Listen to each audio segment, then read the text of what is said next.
Alright guys, back by popular demand. It's my Clever Plays series, and I'm going to kick this off with a few clever boosts that I've seen. I went into the demos, grabbed some good quality footage of it so we don't have to watch the streams for all of these. And this first one's going to be brought to you by Flusha, and if you notice there, Flusha actually planted the bomb here. And him and Crims eat a huge nade before they're able to leave sight. And Crims is going to try and walk to the short pipe, and right there is when he gets Flusha's comm that, hey, I planted in a pretty open spot, why don't you come here and we'll get the boost. So Crims comes over and Flusha boosts him up to get the diffuser on this bomb, because they obviously cannot take these straight up gunfights. And with that kill on the diffuser, it improves their situation of winning this clutch by a lot, right? It's still an uphill battle by Flusha, but he wide swings on the diffuser again and gets the kill. And then Rops is out of time. He's got to run and does not run far away enough. I just grabbed another angle here so you can kind of see where he plants from, and then also how the kill comes in. So you can see it's just a little sliver poking over the wall to get the kill, and it was really the only way they could win that 2v3. You know, all three CTs had full health, and Flusha and Crims on Fnatic were hurt, and they had like 10 health each, right? So really nice boost and a very clever play by Flusha and Crims. All right, this next one, another boost that comes right at the end of the round when Zen is trying to save his op. And I had never seen this before. I've been playing CS on Inferno for a long time, and I had never seen that boost onto the well. And I'll just show you Zen's perspective of that boost when it came in. He was trying to get an exit frag on Evil Geniuses, and Stan's head just pops right over the wall and instantly one-shots him. Alright, and to finish off the boosts, here's another one from Big on Nuke that I had never seen before, but Big has used this in a few official games now.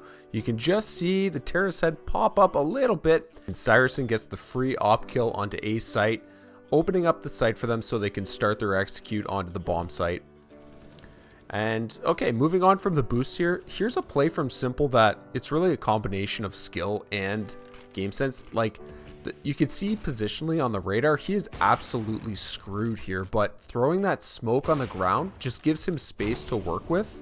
And what turns, you know, it was 3 guys crunching on him playing A, and he turns that into 3 different 1v1 fights. And here's almost the same thing from Simple, just in a different position.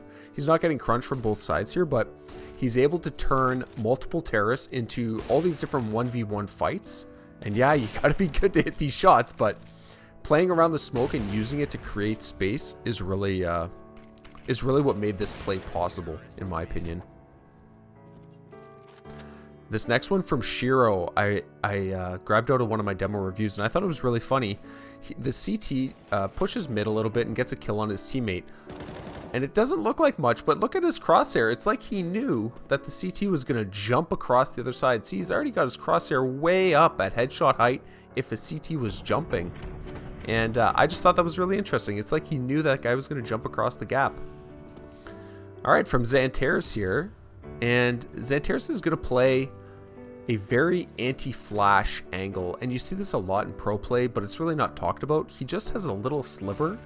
And those little slivers, we're kind of trained to think that it's bad to hold. Like, how's he going to get a kill like that? But really, he's doing it. He avoids the flash fully because he had that little sliver gap. And then he swings out just a little bit to take the gunfight. And yeah, he didn't win the gunfight, but he was able to avoid a very good pop flash just by playing a little anti-flash and just exposing that little sliver, right? All right, onto Astralis, and one of their strengths that I think aren't talked about enough. Look at the buy, how they go into this. They just won the pistol round, and the way they distribute their rifles, everybody that has an AUG has head armor. And Dupree is the only guy without head armor. He gets the SMG. So if Dupree gets a Glock to the face and he gives up his gun, he's only giving up an SMG. No matter what, the people with the AUG, they always get head armor. And let's contrast that to Yakinder and his team on how they buy. Yakinder is the only player without head armor in this clip, and he's also the only person with a fully upgraded rifle. Yeah, there's a FAMAS or a couple FAMASes, but he's gonna take that full rifle with no head armor and push middle on this round against Team Liquid. And if you saw this live, you might remember this. Team Liquid, all Glocks, nothing but Glocks. He pushes middle with no head armor and a good gun, and instantly gives the rifle over to Team Liquid. So what's Team Liquid do with that? Well, they're going to grab that rifle, get a couple kills, push different areas of the map. And yeah, Liege gets a BS Glock kill here, but the point of this is that it was needless. He could have either gone full head armor with the FAMAS or had a teammate drop him that M4, and then he could have gotten full head armor, right, to protect himself. So Virtus Pro go on to lose that round because and the foundational reason because of that is because Ykinder bought an M4 with no head armor. Will force Fur to be unincluded. He jumps up on the hay bales and hits the spray a little wildly. That's the hard part done. 3 bullets is all he needs, and Nico secures 12 for the FaZe clan. You see that he faked the reload. It baited Fur out to go for the duel there. He was creeping around on low HP to find the frag, but Nico, way too smart, picks up the AWP, gets the defuse, a much needed round for FaZe. All right, let's check out a couple fake reloads. And from another demo review that I did, Hobbit actually had a fake reload while he's working sewers by himself. He wants to encourage a CT to push through this smoke, right? So right here, he's going to fake reload, and he's hoping to trick a CT into pushing. You know, it didn't work out as good as it did for Nico, but he tried it. And I also tried it as well. I did it in a Cal-M match about 20 years ago. And fake reloads were a thing back then even. We've been doing it for a long time, and sometimes it works out. In this case, it did for me. All right, one of my last clips here. This is going to be Hobbit pushing through Monster with his teammate. And this isn't, this isn't Galaxy Brain or anything like that, but he's going to push towards T-spawn, kind of on the other side of Monster here. And if you notice there, his teammate threw a smoke in the Monster pipe. So when Virtus Pro see that smoke, they will never suspect that Hobbit has pushed, right?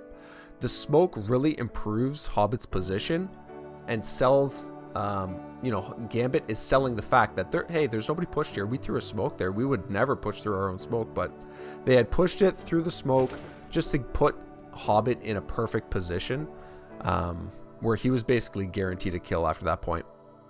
Anyways, I hope you guys enjoyed this little collection of clever clips that I made. And yeah, I'll keep putting these together. I like doing them, and the feedback I get on them is always pretty good. So if you liked it, give a thumbs up. And yeah, I'll catch you next time, guys. Thanks.